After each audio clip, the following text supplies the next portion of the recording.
pendudukan Jepang di Indonesia.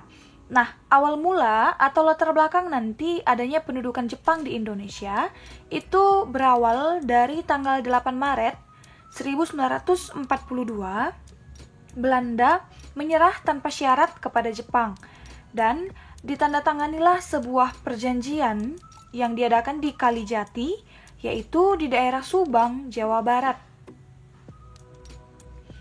Nah, hal ini terjadi karena Jepang menyerang markas Belanda yang ada di 3 lokasi, yaitu di daerah Tarakan, Sumatera, dan Jawa.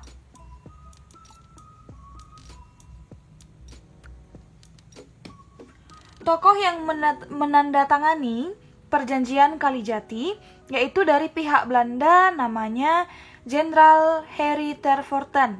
Kemudian dari pihak Jepang namanya Jenderal Hitoshi Himamura. Nah, kedua tokoh ini adalah orang yang menandatangani perjanjian Kalijati, yaitu perjanjian yang menyatakan kalau Belanda mengaku kalah tanpa syarat kepada Jepang pada saat itu. Nah, kedudukan Jepang di Indonesia.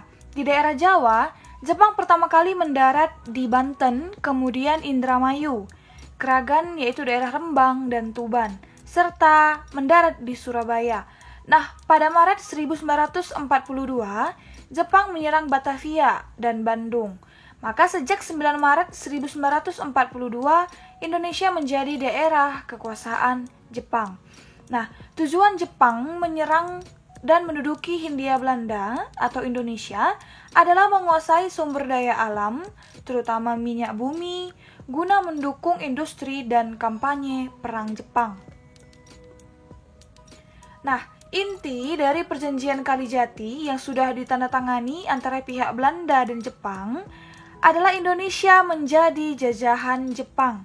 Nah, ini dia gambar proses penandatanganan perjanjian Kalijati di daerah Subang, Jawa Barat. Alasan akhirnya mengapa Indonesia menerima kedatangan Jepang? Yang pertama, karena Jepang berjanji akan membebaskan Indonesia. Kemudian, Jepang mengaku sebagai saudara tua Indonesia, maka tidak ada niat untuk menyakiti Indonesia. Kemudian ada yang namanya propaganda Jepang, yaitu dijuluki sebagai Gerakan 3A, di mana isinya Jepang Cahaya Asia, Jepang Pelindung Asia, dan Jepang Pemimpin Asia. Sehingga propaganda ini meyakinkan Indonesia bahwa Jepang memiliki etikat baik ketika datang ke Indonesia. Dan akhirnya Indonesia tidak menaruh curiga sedikit pun terhadap pendudukan Jepang di Indonesia. Nah, berikutnya alasan keempat kenapa Indonesia menerima Jepang adalah adanya slogan Hakko Ichiyo, yaitu menjadikan dunia satu atap atau satu keluarga dan Jepanglah sebagai pemimpinnya. Nah, slogan Hakko Ichiyo ini juga yang menjadi slogan yang dipakai oleh orang Jepang ketika menghadapi atau menguasai wilayah lain.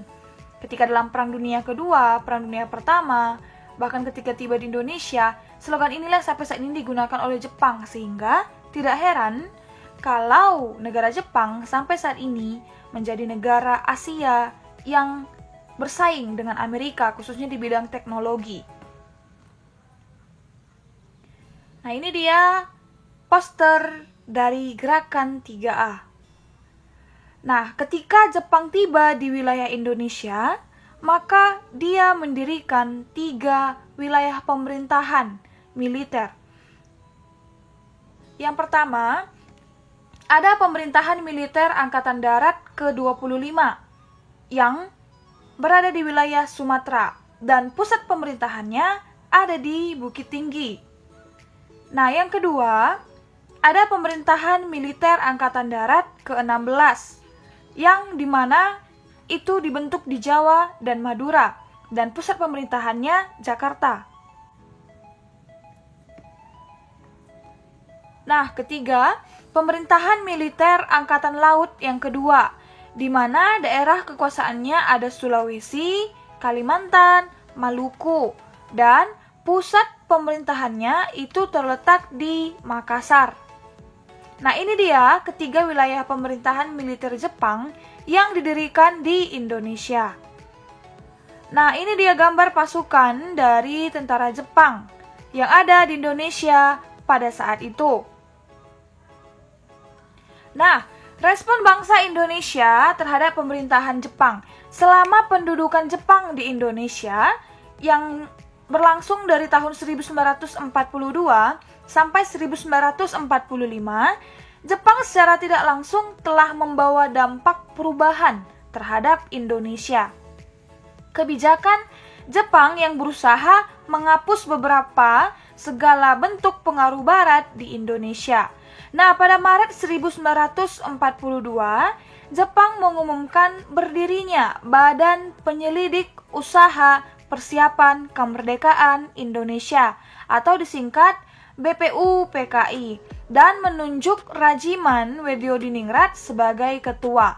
Nah, ini dia gambar dari Rajiman Wedyodiningrat dan pemerintahan Soekarno dan Perdana Menteri Tojo dari daerah atau dari negara Jepang. Nah, saat itu kehadiran Jepang sangat disambut baik oleh bangsa Indonesia. Nah, kemudian kita bahas proses menuju kemerdekaan. Artinya, ada nanti perlawanan yang dilakukan bangsa Indonesia terhadap Jepang ketika sudah melihat banyak tindakan atau perbuatan Jepang yang tidak baik terhadap Indonesia. Nah, proses menuju kemerdekaan Indonesia itu dilatar belakangi dengan setelah Jepang kalah dalam Perang Dunia Kedua, terjadilah yang namanya kekosongan kekuasaan di Indonesia atau vacuum of power.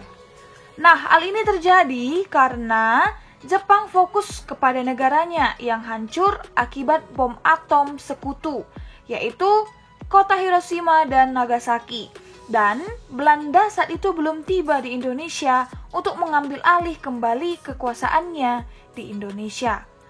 Nah, hal inilah yang dimanfaatkan oleh Indonesia untuk segera memerdekakan diri. Dan terjadilah perbedaan pendapat di pihak Indonesia. Nah, yaitu perbedaan pendapat antara golongan muda dengan golongan tua.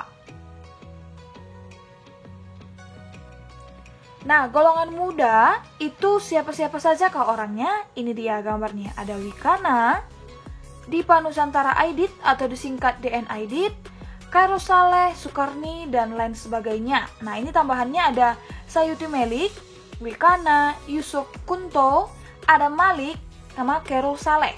Nah, ini dia orang-orang yang termasuk ke dalam golongan muda. Kemudian, siapa pula itu yang menjadi golongan tua atau tergolong dalam golongan kelompok golongan tua? Yaitu Soekarno, Muhammad Hatta, Ahmad Subarjo, dan Muhammad Yamin. Nah, kenapa nanti terjadi perbedaan pendapat antara golongan muda dan golongan tua? Karena kalau golongan muda ingin segera memerdekakan diri karena telah mendengar berita kekalahan Jepang. Jadi golongan muda ini nekat untuk memerdekakan diri karena memang saat itu adalah waktu yang tepat ketika terjadi kekosongan kekuasaan. Artinya tidak ada pemerintah atau pemimpin yang menguasai Indonesia pada saat itu, yang menjajah Indonesia khususnya. Nah, tetapi kalau golongan tua, dia ingin menunggu janji kemerdekaan Jepang yang awalnya akan diberikan kepada Indonesia pada tanggal 24 Agustus 1945. Artinya kita harus menunggu seminggu lagi dari tanggal kemerdekaan kita, yaitu 17 Agustus. Nah, itu dilakukan melalui sidang PPKI. Jadi golongan tua menanti dan menunggu janji kemerdekaan yang diberikan oleh Jepang, sedangkan golongan muda ingin segera memerdekakan diri dengan memanfaatkan waktu yang ada. Nah, ini dia latar belakang yang menyebabkan terjadinya perbedaan pendapat antara golongan muda dan golongan tua.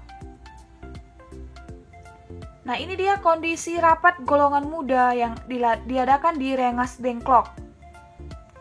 Nah, kronologi proklamasi atau jalan cerita, urutan waktu terjadinya proklamasi atau menuju proklamasi.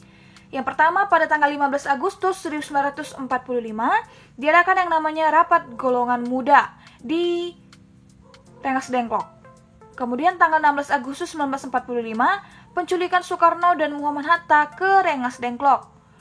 Nah, tanggal 17 Agustus 1945, pembacaan proklamasi di Jalan Pegangsaan Timur nomor 56 Jakarta. Kemudian tanggal 18, 19, 22 Agustus 1945 diadakan sidang PPKI pertama, kedua, dan ketiga. Nah, ini dia gambar dari rumah Tionghoa yang dijadikan tempat rapat kaum golongan muda dan golongan tua untuk menuliskan teks proklamasi yang didukung oleh seorang jenderal atau letnan dari Jepang, yaitu Laksamana Muda Maeda. Nah, adapun keterkaitan piagam PBB dengan proklamasi kemerdekaan 17 Agustus 1945 dan pembentukan perangkat kenegaraan, itu berawal karena adanya keinginan pemuda yang berseberangan dengan Soekarno dan Hatta yang menunggu sidang PPKI untuk memutuskan kapan kemerdekaan akan dilaksanakan. Namun dengan perdebatan yang panjang, proklamasi berhasil dilaksanakan pada tanggal 17 Agustus 1945 pukul 10 waktu Indonesia Barat di Jalan Pegangsaan Timur nomor 56 Jakarta.